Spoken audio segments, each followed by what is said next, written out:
In that text there in Exodus chapter 4, if you recall, Moses is a reluctant participant in the plans that God had in store for him. And he has tried to come up with every reason why he ought not do what God has asked him to do.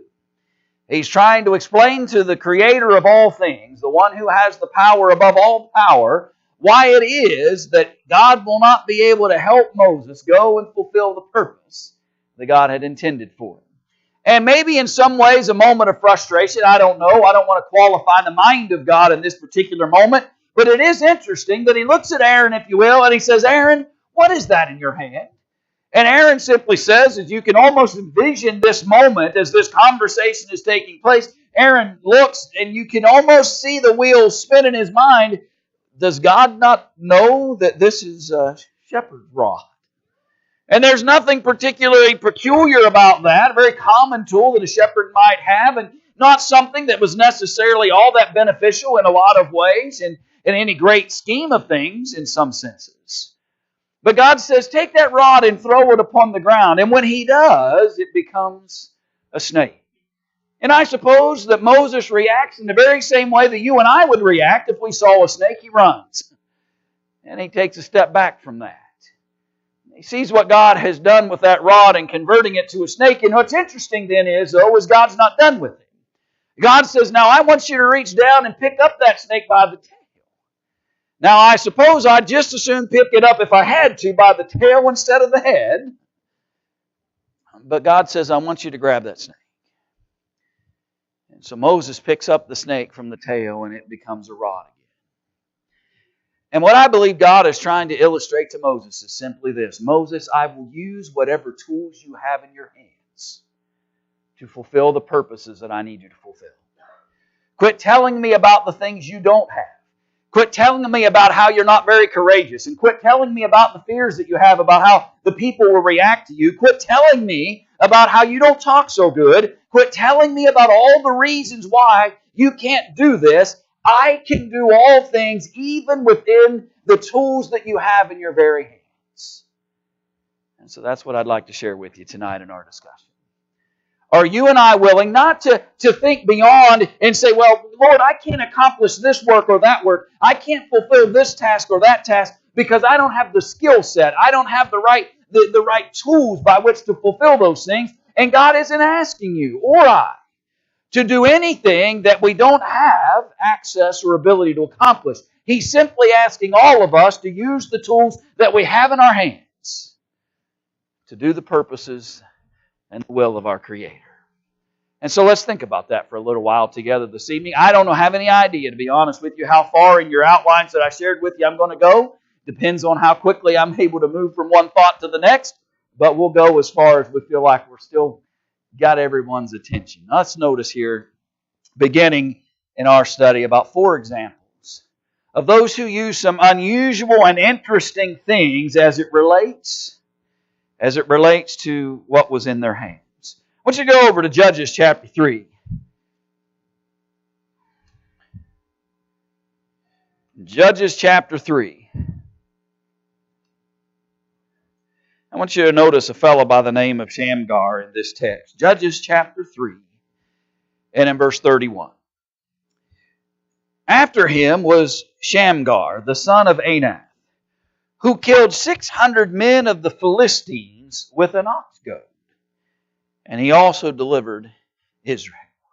Now, I want you to simply think for a moment here. If you were trying to choose your weapon of choice, would it have been an ox goad?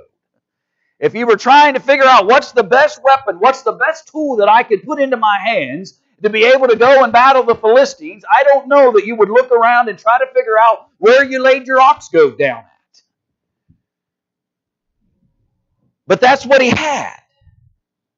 And that's what he used. And with the power of God, Moses was able to lay down a rod and it becomes a snake. With the power of God, Shamgar is able to take an ox goad and slay 600 Philistines for the cause of Israel. All I'm simply trying to illustrate from a perspective here as we start our study is that you don't always, and I don't always know how valuable the very tools that I already possess may be for the cause of Christ. Sometimes we're always talking about gaining more talents, and that's an important aspect. We may cover that this evening before we're done. But I want us to also appreciate that we may possess already some very valuable skills and purposes and tools within our very personal beings that could already be used for the cause of God.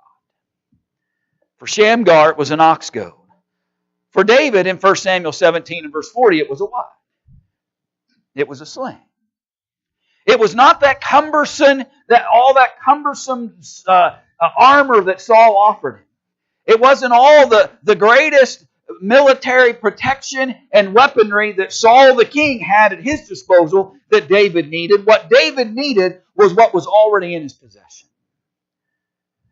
David needed to use the very tool that he was already familiar with and skilled at. Sometimes, again, I think in our minds we're convinced that, well, if I had the skill of this person or that person, oh, if I had their talents, or if I had their eloquence, or if I had their knowledge, or whatever it might be. And we're always looking at all kinds of other circumstances, saying how wonderful it would be and how great in the kingdom I might be if I only had all these other things. And friends, I want you to recognize that all it took was an ox goad for Shamgar, and all it took was a sling for David. Things they already possessed could be used. In Mark chapter 12 and verse 42, you remember the account, right? In Mark chapter 12,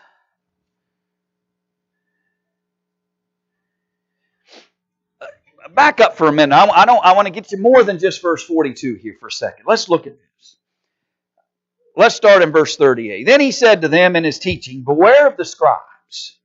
Verse 38 of Mark chapter 12. Beware of the scribes who desire to go around in long robes, love greetings in the marketplaces, the best seats in the synagogues, and the best places at feasts. Now stop for a second.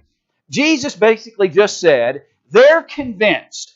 These folks are convinced if they sit in the best seats in the synagogue, if they wear the best robes in the marketplace, if everybody calls them rabbi, if everybody knows who they are, they'll be the greatest thing for the cause of Israel. But in the meanwhile, they devour widows' houses and for a pretense make long prayers. These will receive greater condemnation. They strove to be greater than they actually were by carnal and inappropriate means. And so after that teaching, Jesus is now sitting opposite the treasury, and he saw how the people put money into the treasury, and many who were rich put in much. So first scene, folks who try to elevate themselves by their conduct in the marketplaces and where they happen to sit in the synagogue. To now he says they're sitting watching the treasury, and lots of wealthy people, and rightfully so, are coming in and putting in a lot into the treasury. Then one poor widow came and threw in 2 mites, which make a quadrans. So he called his disciples to himself and said to them, assuredly I say to you that this poor widow has put in more than all those who have given to the treasury. Now keep in mind, they didn't have paper currency like we do. And so when they would put into the treasury, you would know how much was hitting by the clang, right? You can always know when a child has put into the collection plate, right? Because it clangs. Because generally we give children coins. At least we did when I was a kid. Nowadays, kids get older. But right, you know that sound, the sound of a coin hitting a collection. So imagine, if you will, the rich fella comes in and he puts into the treasury, and you hear bang, bang, bang, bang, bang, right? And the next rich fella comes in and you hear this clanging sound of what he's offering to the treasury. And then here comes the poor widow, and you hear ding, ding, of her 2 mites that she's put in. And he asked his disciples, which one gave more? And he gave them a surprising reaction to his question. When he says, Assuredly, I say to you that this poor widow has put in more than all those who have given to the treasury. For they all put in out of their abundance, but she out of her poverty, but in all that she had, her whole livelihood. Now that may be a study for another time, but I want you to simply illustrate to you this evening that she put into the treasury what she had in her hands.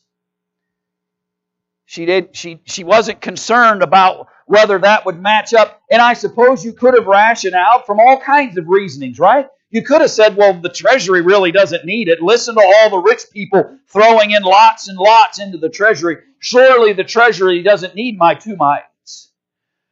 Surely the house of Israel will continue and the priests will not be neglected if I don't throw in my 2 mites. And you could have rationalized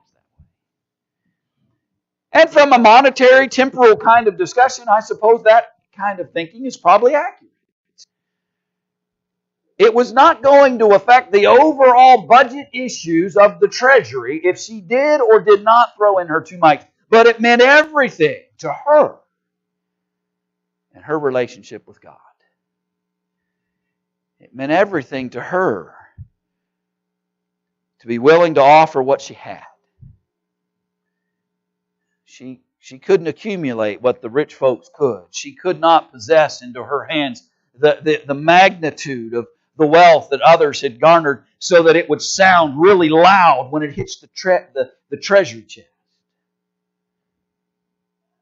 But she gave what she had in her hands. I think about that young boy over in John chapter 6.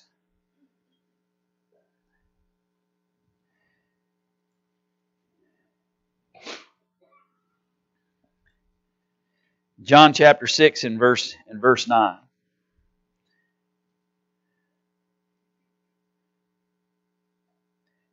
John 6 and verse 9. For there's a lad here. Well, let me back you up. Let's remind you of the picture here for a moment.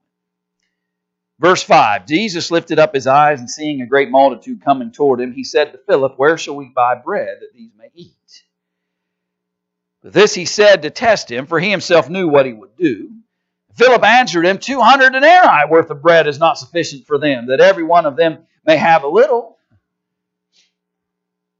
Number one, we don't have enough to feed them as it is. And number two, if we had an opportunity to go buy it, we don't have enough money to buy it either. Take a lot of money to try to feed these folks, even to just give each one a little bit. One of his disciples, Andrew, Simon Peter's brother, said to him, there is a lad here who has 5 barley loaves and 2 small fish. But what are they among so many? You ever stopped and thought about that question? You know, his mindset is that these 5 loaves and a couple of fish, these 2 mites from a widow, aren't nearly sufficient enough to accomplish what needs to be done. Why bother? The element that each of these accounts has within it is that a sling against a giant isn't much except when God's behind the sling. An ox goad in the face of a military might like the Philistines is not much of a weapon, except when God's behind. 2 mites might not amount to anything among the rich, except when God's behind it. A 5 loaf and 2 fish bounty. Friends, the point simply is this: use what's in your hands. You don't know what those 2 mites might bring. You don't know what 5 loaves and 2 fish might bring. You don't know what your sling or your ox goad might be able to bring to you or encourage you or strengthen you or allow us to fulfill a purpose of God. Don't underestimate what you already possess. That's the point. Don't underestimate what you already possess that you could put to work in service for the Creator. Too often we underestimate and we forget that if we're trying to determine the value of what we possess based on human wisdom, then none of these 4 circumstances look the same, do they? But with God's wisdom and God's power and God's influence behind all of it, it makes perfect sense to take 5 loaves and 2 fish and say, we're going to feed these thousands of people through the power of Jesus. What's in your hands? As you get up every day, don't ask yourself, what else am I not capable of for the day? But ask yourself, what can I do with what's already in my hands and put it to use for the cause of Christ? Your very existence. Maybe it's not 2 mites, an ox goad, a sling, or a few loaves of bread and a couple of fish. But maybe what you possess and have in your possession that you can offer. In Romans chapter 14, verse 12. So then each of us shall give account of himself to God. You know, we promote that principle, right? We remind folks all the time that ultimately the church will be presented to God. The Bible teaches us that. But the judgment, the accountability, the responsibility, the determining of whether or not I've been justified in the eyes of God is individually based. What am I doing with my life? Each of us shall give an account for how we spend. We have choices and decisions to make of what we do with the life and the breath that God extends to each of us. Think about that prodigal son. He was squandering his until he finally realizes, I possessed a whole lot more. You know, it's interesting, right? Isn't the prodigal son a perfect example of what we're talking about here? Where he forgot what he had already possessed by living in his father's house? He thought it would be better if his possessions, his inheritance, could be given to him early. I want it into my hands already so that I can go and live how I want to live. And he squanders it away. And he realizes it wasn't so bad back there in Dad. What I already possessed wasn't all that bad.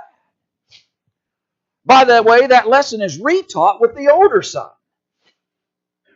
When the older son comes and complains, you remember the account.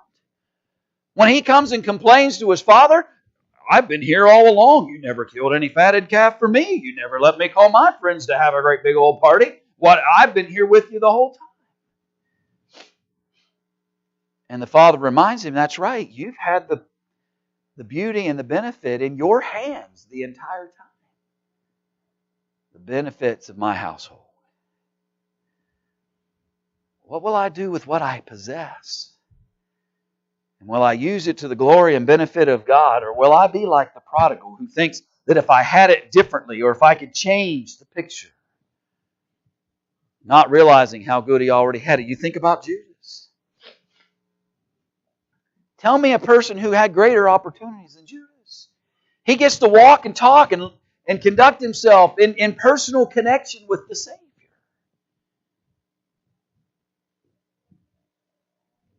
But that wasn't enough for him. You know, it's an interesting. We don't have all the details in some senses about Judas, and so you're cautious not to overread certain aspects. We know this. We know he was the treasurer among the group. We know he was carrying the purse. He was carrying the bag. And we also know the Bible tells us that he was a thief as it relates to that treasure. We also know that he reaches a point where he's willing to sell out where Jesus will be for 30 pieces of silver. Now, I don't know whether that bag was running thin, whether he had stolen all he could steal. I don't know what his thinking process is. But here's what I do know. That there was all kinds of value that he already possessed if he had just stayed with the Savior. The benefit of being able to be a chosen of the Lamb of God. And yet he abandoned it for something far less and something far less valuable. But it was his decision and choice to make. I think about young Timothy.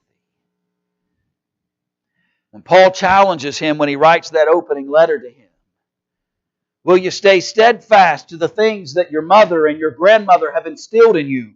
Will you stay steadfast to the Scriptures and the teachings that you already possess in your knowledge? Will you use that to go and further the cause of Christ as Paul challenges that young preacher to accept the purpose that he has in life? And Paul reminds him that he already possesses all things necessary to go and do the work. Challenging work. What will I do with the life that I'm given? What will I do with the opportunities that I'm given? Will I continually look to other circumstances and say to myself, well, if it had been that way or this way, or something different would have occurred, then I would have made better choices. No, what am I doing with what I have? With that which is right in front of me. What about the time that we're given? The time that's in your possession right now. The moments that we have. There's an interesting text back in Ecclesiastes chapter 3 and verse 2. He says that there's a time to be born and a time to die.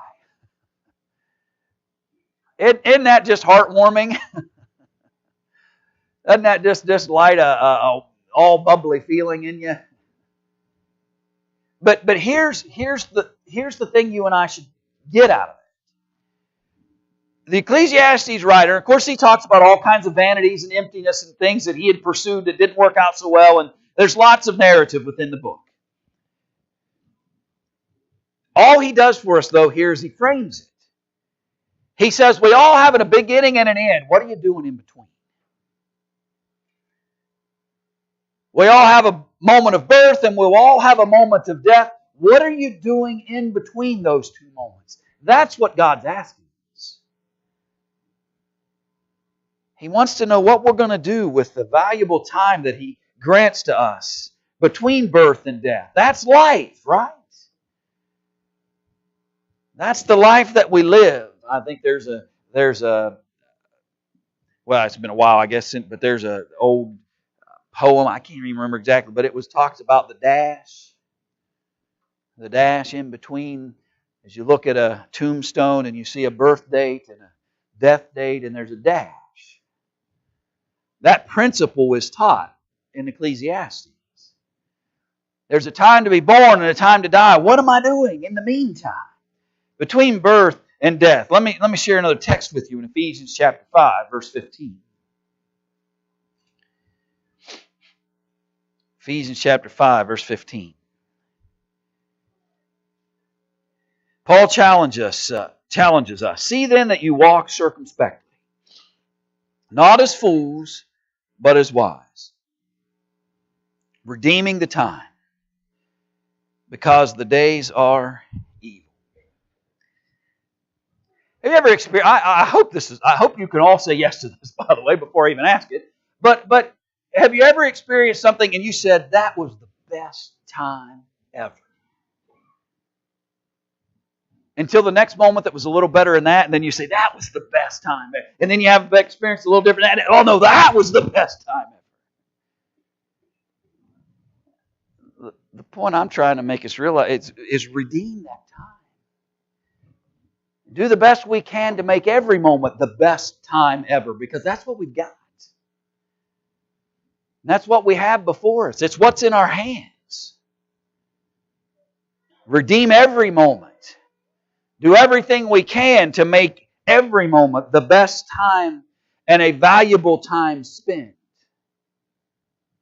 particularly in the cause of Christ. Recognize the beauty and benefit of the time that we have. He said there's lots of evil days because the days are evil. So do your best to redeem every moment and make it as much value out of it as you can.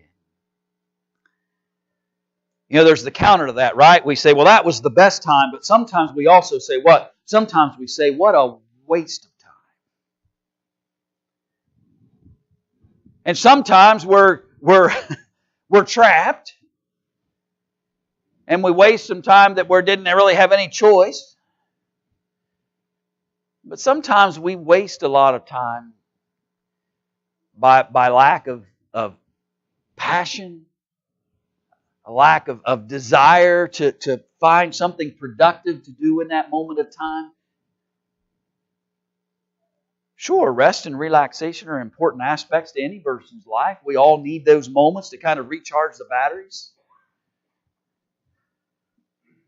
But we also have to be careful that we don't spend all of our time recharging the batteries and never expending the energy.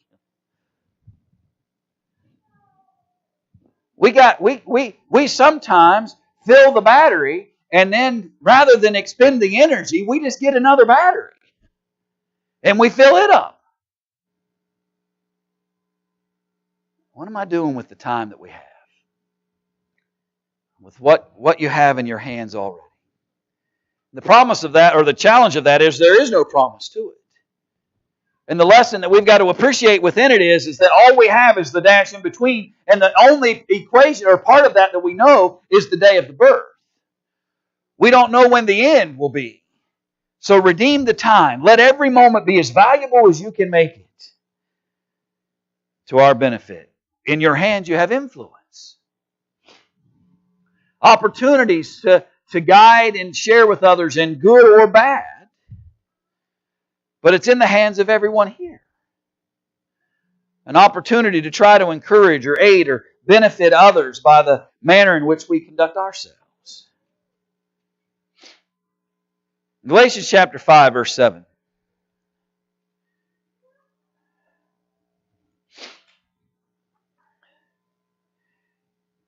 He says, you ran well who hindered you from... Let me read that so in a better syntax, if you will. You ran well who hindered you from obeying the truth.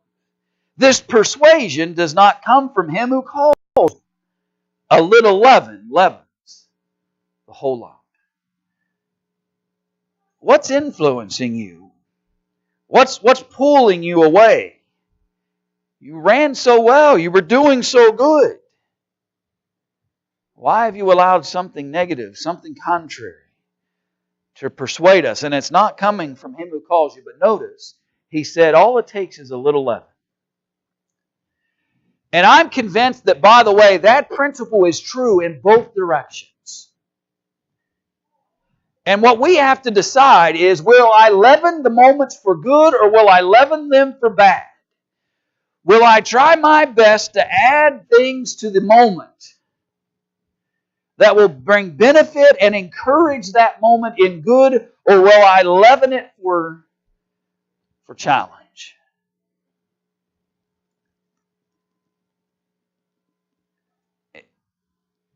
Sometimes we fail to realize what opportunities we really do have. We're not as isolated sometimes as we think we are. We probably have more influence on the circumstances that we find ourselves in than we admit to.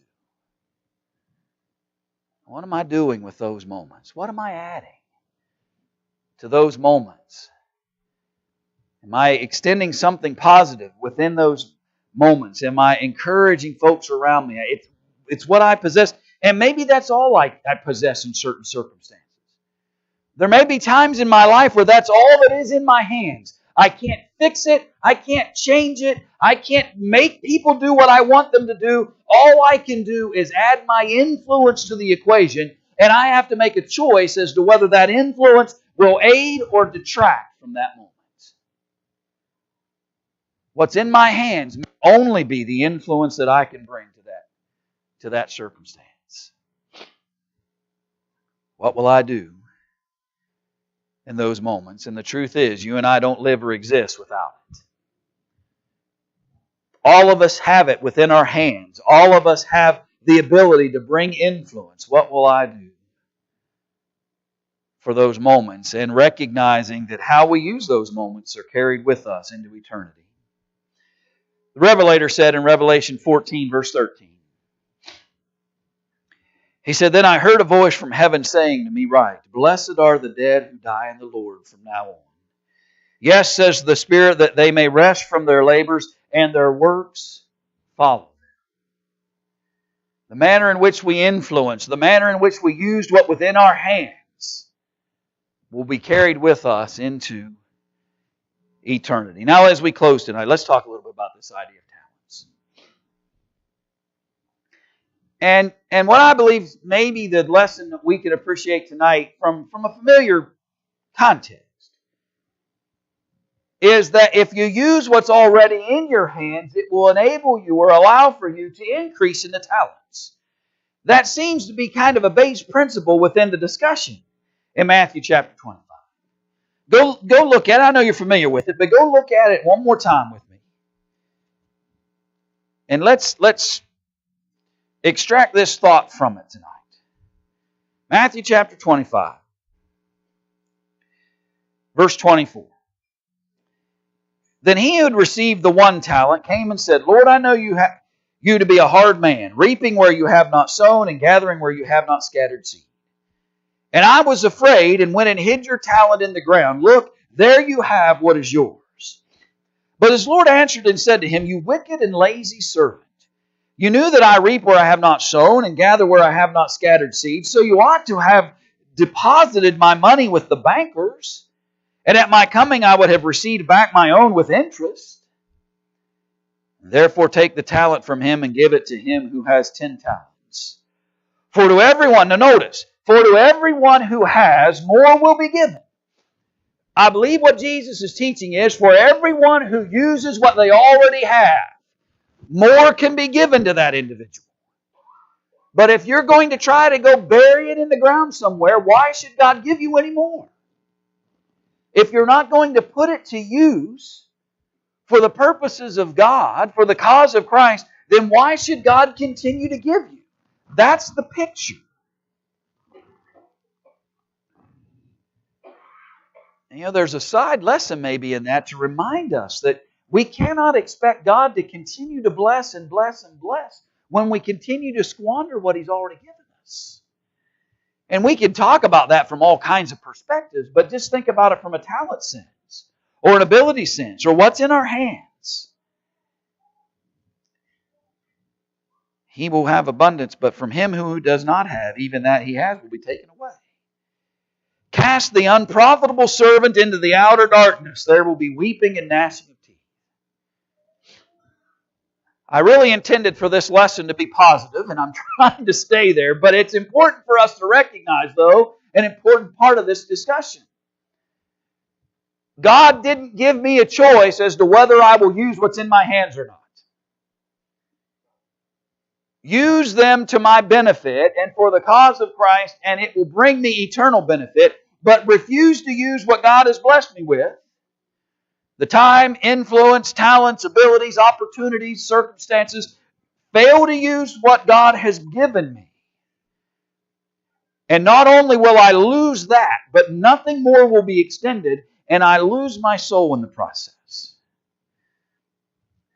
But the positive of that is simply this. If you will put to use what you already possess, if you will use what is already in our hands, if we will use the talents we have, God has also established a principle here that says as you use those, I'll increase them. What we say is, God, give me greater talents and then I'll use them. And God said, it doesn't work that way. God says, use what I've already put into your hands, and as I see you being honorable with that, then I'll increase them and give you more. The question for me this evening is simply this. Will I use what I already have? Will I sit back and say, well, oh no, if the Lord would only bless me with this, that, if He would only give me the abundance of this skill or that circumstance or this opportunity, boy, I would just go in there with a blaze of glory and fulfill all these things. But the problem is God isn't asking us what we would do if we had other talents, other things in our hands. He's asking me, what am I doing already with the things in my hands? Don't underestimate who you are and the service you can render to the cause of Christ right now. And watch the growth process as you use what you already possess. So that's our challenge, not just for this week, but for our day-to-day living. Because I have a beginning and an end, and what matters is what happens in between those 2 points that determines the eternal state that I'll find myself in. What are you doing with what's in your hands already? There's an opportunity right now to honor God, to serve Him, to accept His promises and purposes, to find remission of sins through baptism, or to seek restoration to God. What will I do with this moment? If I need to respond and react to the benefits that God is extending, if we could help you tonight, encourage you in some way to honor the promises of God, won't you come as we stand and as we sing?